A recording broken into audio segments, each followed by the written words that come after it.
नमस्कार। आज हम रेननकुलेसी फैमिली पर चर्चा करेंगे। रेननकुलेसी बहुत इंपॉर्टेंट फैमिली है। ये ऑर्डर रेनेलिस में रखी गई है। सबसे पहले हम बात करते हैं इसकी वर्गीकृत स्थिति की। इसकी वर्गीकृत स्थिति बहुत महत्वपूर्ण है और जातिवृत्तता और वर्गीकृत स्थिति पर प्रश्न पूछा जाता है। बेंथम एंड हुकर के वर्गीकरण के अनुसार इसको डाइकोटिलिडनी में पोलीपेटली, उसके बाद सीरीज थैलेमिफ्लोरी में रखा गया है, उसमें ऑर्डर है इसका रेनेलिस। अर्थात बेंथम एंड हुकर के अनुसार इसकी वर्गीकृत स्थिति है Dicotyledonae, then Polypetalae, then series Thalamiflorae, order Ranales, family Ranunculaceae. अब हम बात करते हैं एंगलर एंड प्रेंटल के अनुसार रेननकुलेसी की वर्गीकृत स्थिति। इसमें इसको डाइकोटिलिडनी, उसके बाद आर्किक्लेमाइडी, उसके बाद रेनेलिस गण में रखा गया है। उसके बाद हम हचिंसन की वर्गीकृत स्थिति को जानते हैं। उसमें इसको रखा गया है डाइकोटिलिडनी, उसके बाद हर्बेसी और उसके बाद ऑर्डर रेनेलिस, उसमें फैमिली रेननकुलेसी को रखा गया है। तो ये इसकी वर्गीकृत स्थिति है और इसमें जो गण इसका है वो है रेनेलिस। रेनेलिस गण में इसके अलावा भी फैमिली है, लेकिन सबसे महत्वपूर्ण और नंबर 1 जो फैमिली है पोजीशन के अंदर वो है रेननकुलेसी। तो बेंथम हुकर का वर्गीकरण हम सबसे पहले फॉलो करते हैं, सबसे इंपॉर्टेंट वर्गीकरण है। उसके अनुसार ये पोलीपेटली अर्थात पृथक दलीय है और थैलेमिफ्लोरी श्रेणी के अंदर है और ऑर्डर इसका रेनेलिस है। ये बहुत महत्वपूर्ण फैमिली है। इसमें कई महत्वपूर्ण डिस्टिंग्विश कैरेक्टर्स है। इसको प्रिमिटिव फैमिली के रूप में भी कंसीडर किया जाता है इस फैमिली को। इसके बाद हम बात करने जा रहे हैं इस फैमिली का अगला चैप्टर, इसकी अकरेंस एंड डिस्ट्रीब्यूशन, अर्थात इसके वितरण और प्राप्ति स्थान को बात करते हैं। ये द्विबीजपत्री पौधों का अपेक्षाकृत छोटा किंतु अध्ययन की दृष्टि से बहुत महत्वपूर्ण कुल है। इसमें 50 जेनेरा और लगभग 1500 प्रजातियां अर्थात स्पीशीज के पौधे इसमें सम्मिलित किए गए हैं। इस कुल के जो मेंबर हैं वो मुख्यतः नॉर्थ टेम्परेट अर्थात उत्तरी शीतोष्ण क्षेत्र में पाए जाते हैं।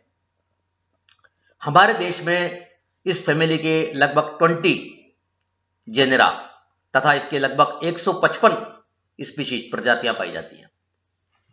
भारत में पाए जाने वाले रेननकुलेसी के अधिकांश सदस्य केवल पर्वतीय क्षेत्रों में सीमित हैं, लेकिन बहुत से मैदानी क्षेत्र में भी सम्मिलित है।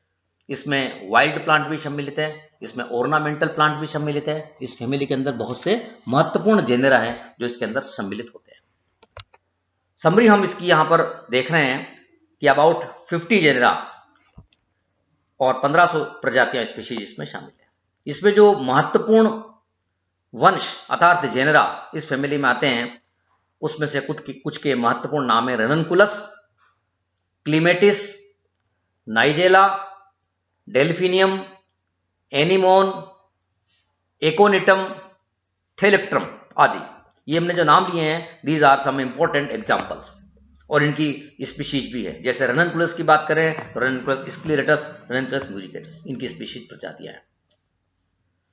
इसमें बहुत सी प्रजातियां वाइल्ड स्पीशीज है, जैसे रेननकुलस वाइल्ड स्पीशीज है, लेकिन जब हम देख रहे हैं Nigella and Delphinium are ornamental plant, ये सजावटी पौधा है। जैसे डेल्फिनियम अजासिस जिसको लार्किस्पर नाम से जानते हैं, और ये उद्यानों में गार्डन के अंदर उगाया जाता है, बहुत सुंदर पौधा है। Ranunculus aquatilis is an aquatic plant species, एक जली जाती है रेननकुलस की, उसका नाम है रेननकुलस इक्वालिटस। और इस फैमिली का जो सामान्य नाम है वो इस नाम से जानते हैं, इसको बटरकप फैमिली, ये बटरकप फैमिली नाम से जानी गई फैमिली। रेननकुलेसी का अगर हम देखें इसका तो इसका अर्थ हुआ राना अर्थात फ्रोग, दलदलवासी पादप। इसमें बहुत से मार्शी प्लांट दलदल में, कीचड़ में, इनमें उगने वाले हैं। जैसे रेननकुलस जो से एक सामान्य टाइटल जेनेरा इस फैमिली का, वो दलदल में, कीचड़ में और जो है सेमी एक्वाटिक प्लांट है, ये वहां मिलता है। इसके बाद बात करने जा रहे हैं इसके वेजिटेटिव कैरेक्टर्स की। आज हम इस फैमिली के वेजिटेटिव कैरेक्टर्स तक चर्चा करेंगे। रेंज ऑफ वेजिटेटिव कैरेक्टर्स, जिसमें आते हैं प्लांट हैबिट, स्टेम और लीव्स। क्योंकि ये इसकी एक महत्वपूर्ण है तो इनकी हम बात इसमें वेजिटेटिव कैरेक्टर्स के अंदर करेंगे। सबसे पहले हम देख रहे हैं वेजिटेटिव कैरेक्टर्स में प्लांट हैबिट, अर्थात पादप स्वभाव, आवास और स्वभाव, किस प्रकार का इसका आवास है स्वभाव है। इस कुल के जो अधिकांश सदस्य हैं वो प्राय एक वर्षीय या बहुवर्षीय शाक हैं, अर्थात एनुअल और पेरेनियल हर्ब्स हैं। जैसे रननकुलस स्क्लेरेटस, जिसको एक सामान्य नाम हम बटरकप नाम से जानते हैं, वो एक जलीय शाक है, एक्वाटिक हर्ब है, जो कीचड़ में या उथले हुए जल में मिलता है। एकोनिटम एक बहुवर्षीय शाक है, पेरेनियल हर्ब है, जिसकी जो ट्यूबरस रूट पाई जाएगी, जिसके अंदर कंदिल जड़ें, और इस कुल में जो शुभ झाड़ियां एवं वृक्ष बिल्कुल नहीं पाए जाते। ये होंगे मोस्टली हर्ब्स, इसलिए हर्बेसियस प्लांट इनके अंदर पाई जाएगी। क्लीमिटेस की कुछ प्रजातियां वो कठलताएं अर्थात काष्ठी आरोही लाइनास के रूप में होगी। एक्टिया एवं थेलेक्ट्रम, इनके तनों की जो आंतरिक संरचना है उसमें वेस्कुलर बंडल सामान्य द्विबीजपत्री तने की भांति एक रिंग में व्यवस्थित नहीं होंगे, बल्कि मोनोकोट स्टेम के समान बिखरे पाए जाते हैं। जिसकी एक एनाटॉमिकल कैरेक्टरिस्टिक्स है, रननकुलेसी को द्विबीजपत्री में रखा गया है। फिर भी हमने जो भी दो नाम दिए, एक्टिया और थेलेक्ट्रम, इनके जो स्टेम की जो इंटरनल स्ट्रक्चर देखेंगे तो इसके अंदर वेस्कुलर बंडल है वो सामान्य डाइकोट तने की भांति एक रिंग में व्यवस्थित नहीं होंगे, बल्कि मोनोकोट स्टेम के समान बिखरे हुए पाए जाएंगे। तो जिसकी जो प्लांट हैबिट की हम बात कर रहे हैं, इसमें एनुअल आएंगे या पेरेनियल आएंगे, लेकिन हर्ब आएंगे। और इनमें जो पेरिनेशन होगा वो राइजोम द्वारा भी होगा कई में, जैसे सिमिफिबियो में और हेलिपोरस में, या ट्यूबस रूट द्वारा होगा, जैसे रननकुलस में, एकोनाइटम में। और कुछ जातियां हमने अभी बात करी, क्लीमेटिस, नार्वेलिया, इनकी जातियां अंडर श्रब होगी। तो यूजली दे आर एनुअल और perennial herbs. Ranunculus aquatilis is an aquatic plant species, एक जलीय प्रजाति है। ये पूछा जाता है कि जलीय प्रजाति तो कौन सी है, रननकुलस एक्वालेटस। और रननकुलस स्क्लेरेटस अकर्स इन मड और एम्फीबियस नेचर, और सम स्पीशीज ऑफ क्लीमेटिस आर लाइनाज और अंडरशब्स। तो ये मैं बात करी प्लांट हैबिट की कि हर्ब हैं और कुछ क्लाइम, इसकी जो स्पीशीज है वो लाइनाज के रूप में है, क्लाइंबर के रूप में है। अब हम देखते हैं इस फैमिली में पाए जाने वाला इसका तना, अर्थात स्टेम। इसका जो तना है वो सामान्यतया शाकीय होगा, herbaceous, usually herbaceous, may be erect और क्लाइंबिंग। जो क्लाइंबिंग स्पीशीज है इसमें क्लाइंबिंग प्रकार का होगा, अदरवाइज ये इरेक्ट होगा। तो सामान्यतः शाकीय है, किंतु कभी कभी ये भूमिगत प्रकंद के रूप में होगा, जब हमने अभी थोड़ी देर पहले बात की राइजोमेट्स प्रकंद के रूप में, जो इसका पेरिनेशन रूप में पाई जाएगा। ऊर्ध्व या आरोही, इरेक्ट और क्लाइंबिंग होगा, क्लाइंबिंग स्पीशीज में क्लाइंबर प्रकार का होगा। शाखित आकार ब्रांच्ड है, और रोमिल है जैसे एनिमोन में, और या अरोमिल अर्थात ग्लेबरस होगा ये जैसे डेल्फिनियम के अंदर। तो ये इस फैमिली में पाई जाने वाला जो तना है, स्टेम है, वो इस प्रकार का इसके अंदर पाई जाएगा। उसके बाद हम देखते हैं इस फैमिली में पाई जाने वाली पत्तियां, इंपॉर्टेंट है इसकी लीव्स। इनकी जो लीव्स है ये प्रायः एकांतरित होंगी, जैसे रननकुलस में और डेल्फिनियम में, या ये सम्मुख क्रम में विन्यासित हो सकती है, जैसे क्लीमेटिस में। पत्तियां अनुनपर्णी अर्थात एक्स स्टिपुलेट होंगी, और इंपॉर्टेंट कैरेक्टर है कि इनका जो पर्णाधार है, लीफ बेस, वो चौड़ा होता है, अर्थात लीफ बेस क्षैतिज। थेलिक्ट्रम में जो पर्णाधार है, लीफ बेस, वो बहुत अधिक चौड़ा होकर सहपत्र के समान संरचना बनाता है। इनकी जो पत्तियां हैं सामान्यतः सरल होगी, सिंपल, कोलाइन अर्थात स्तंभिक होंगी, और चौड़े पर्ण फलक युक्त होंगी, अर्थात इनका लेमिना। और आगे जाकर ये हस्तकार पालित हो जाती है, कन्वर्ट हो जाएगी पामेटली लोब। किंतु क्लीमेटिस में जो पत्तियां हैं वो पिन्नेटली कंपाउंड होंगी, अर्थात पिच्छाकार सहित होती है। रननकुलस एक्वेटिलस, जिसकी हमने बात करी है कि एक जलीय प्रजाति है, एक्वाटिक प्लांट स्पीशीज है, इसमें पत्तियां जो है वो विषम पर्णता शो करती है, अर्थात दे शो हेट्रोफिली। किस तरह से हेट्रोफिली शो करेगी? दो प्रकार की पत्तियां इनके अंदर होगी, एक जो पानी के अंदर है, एक जो पानी के ऊपर हमें दिखाई देगी। इनकी जो जल निमग्न पत्तियां हैं वो रेखिक या कटी फटी होगी, अर्थात लीनियर या डिसेक्टेड लीव्स होगी। परंतु जो जल की सतह के ऊपर तैरती हुई या वायवीय पत्तियां, जो फ्लोटिंग और एरियल लीव्स है, उनका पर्णफलक चौड़ा होगा, वो हमें दिखाई देंगी चौड़ी। तो दो प्रकार की पत्तियां रेनकुलस इक्वाटिलस में हमें दिखाई देगी, विषम पर्णता शो करेगी।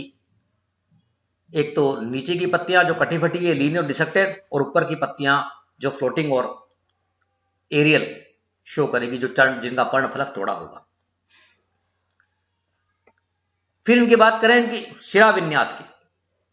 इनका जो शिरा विन्यास है पत्तियों में, वो शिरा विन्यास एक श्रीय या बहुश्रीय जालिकावत शिरा विन्यास होगा।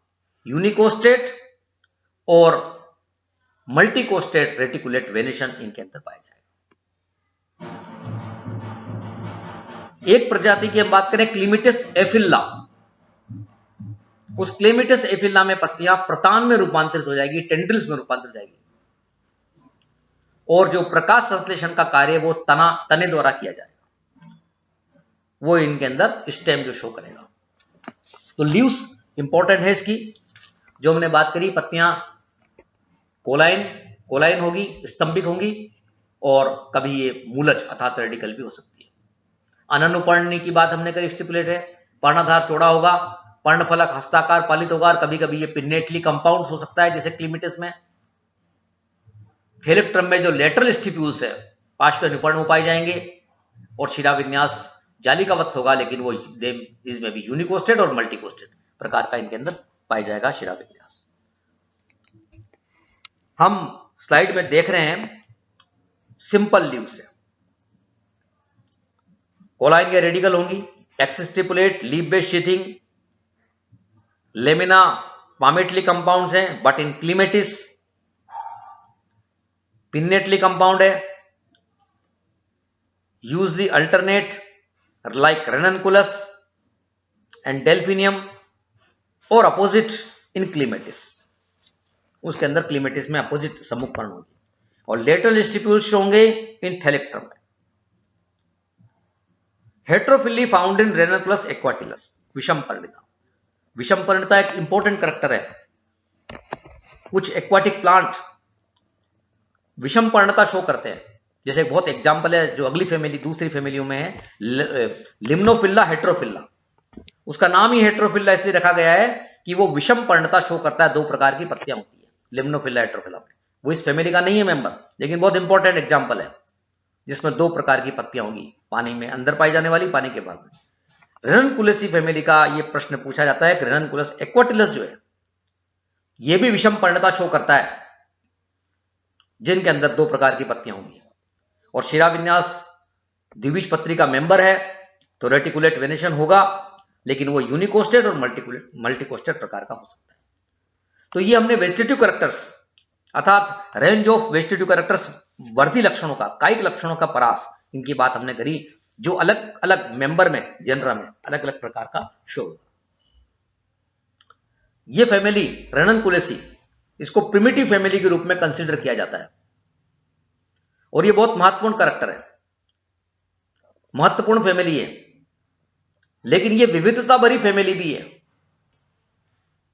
जब हम इसको आगे पढ़ेंगे तो इसमें बहुत से ऐसे लक्षण भी हम देखेंगे जो इसको में एडवांस कैरेक्टर वाले भी हैं। जैसे डेल्फिनियम के अंदर हम देखेंगे अंडकों की संख्या को लेकर के बात करेंगे जब, तो वो एक एडवांस कैरेक्टर होगा वहां पर, लेकिन इसमें प्रिमिटिव कैरेक्टर्स ज्यादा होंगे, अधिकतर एग्जाम्पल जो होंगे वो प्रिमिटिव कैरेक्टर्स होंगे, इसलिए प्रिमिटिव फैमिली के रूप में इसको कंसीडर किया जाता है। इस फैमिली में शाकीय पादप हैं, जिनकी हमने एग्जाम्पल अभी देख रहे हैं, रेननकुलस है, डेल्फिनियम है, नाइजेला है, ये सब है, और बहुत बड़ा आर्थिक महत्व भी ये फैमिली रखती है। इनके अंदर रेंज ऑफ फ्लोरल कैरेक्टर्स के अंदर भी बहुत सी विविधताएं देखने को मिलेगी। इनका फ्लोरल फार्मूला, इनका फ्लोरल डायग्राम ये परीक्षा में पूछा जाता है। रेननकुलेसी फैमिली में इसकी जो वर्गीकृत स्थिति है उसकी विवेचना भी परीक्षक द्वारा पूछी जाती है। Discuss the systematic position and phylogeny of Ranunculaceae. तो ये भी हमें इंपॉर्टेंट कैरेक्टर्स के रूप में ध्यान रखनी है। तो अभी हमने जो सबसे पहले आज जो बात करी थी, 3 ऑथर्स के द्वारा, 3 वैज्ञानिकों के द्वारा, टैक्सोनोमिस्ट के द्वारा जो इसकी वर्गीकृत स्थिति रखी गई है, सबसे पहले हमने उसको कंसीडर करी कि बेंथम हुकर के अनुसार, एंगलर और प्रेंटल के अनुसार और हचिनसन के अनुसार इस फैमिली की वर्गीकृत स्थिति क्या है। उस वर्गीकृत स्थिति को हमने देखा। उसके बाद हमने इसके कैरेक्टर्स देखे, वेजिटेटिव कैरेक्टर्स। अगला चैप्टर की हम जब बात करेंगे उसमें हम लेंगे कैरेक्टरिस्टिक्स की बात करेंगे हम रेंज ऑफ फ्लोरल कैरेक्टर्स की, अर्थात पुष्पीय लक्षणों के परास की, जिसके अंदर हम पुष्पक्रम, उसमें विविधता हम देखेंगे। उसके बाद इसमें पाए जाने वाला फ्लावर, और फ्लावर में भी पेरियंथ में भी डिस्ट्रीब्यूट हो सकता है या कैलिक्स कोरोला के अंदर ये डिस्ट्रीब्यूट हो सकता है। उसके बाद इसके जो रिप्रोडक्टिव कैरेक्टर्स हैं, अर्थात पुमंग और जायांग, वो भी इस फैमिली में बहुत महत्वपूर्ण है क्योंकि उनके अंदर विविधता देखने को मिलेगी। उसके बाद इसके पुष्पसूत्र, पुष्पचित्र। तो जो 2 जेनरा इंपॉर्टेंट है जिसको हम आगे तक लेके चलेंगे, बात करेंगे, एक तो रेननकुलस वंश और दूसरा डेल्फिनियम वंश। रेननकुलस एक वाइल्ड स्पीशीज है और डेल्फिनियम एक इसकी ऑर्नामेंटल स्पीशीज, उद्यानों में उगाई जाने वाली प्रजाति है। इन दोनों को कंसीडर कर कर हम इनकी पूरी फैमिली को डिस्कस करेंगे, पूरी फैमिली को पढ़ेंगे, और फिर इसमें बात की जाएगी इसके डिस्टिंग्विश कैरेक्टर्स की, अर्थात इसके विविध लक्षणों की, इसमें पाए जाने वाले प्रिमिटिव कैरेक्टर्स की, इनके जो लक्षण हैं, आदिम लक्षण, आद्य लक्षण जो इस फैमिली को बनाते हैं। तो सबसे जो इंपॉर्टेंट बात है कि विविधता भरी फैमिली है जिसको हम यहां पर बात करेंगे। थैंक्स, धन्यवाद।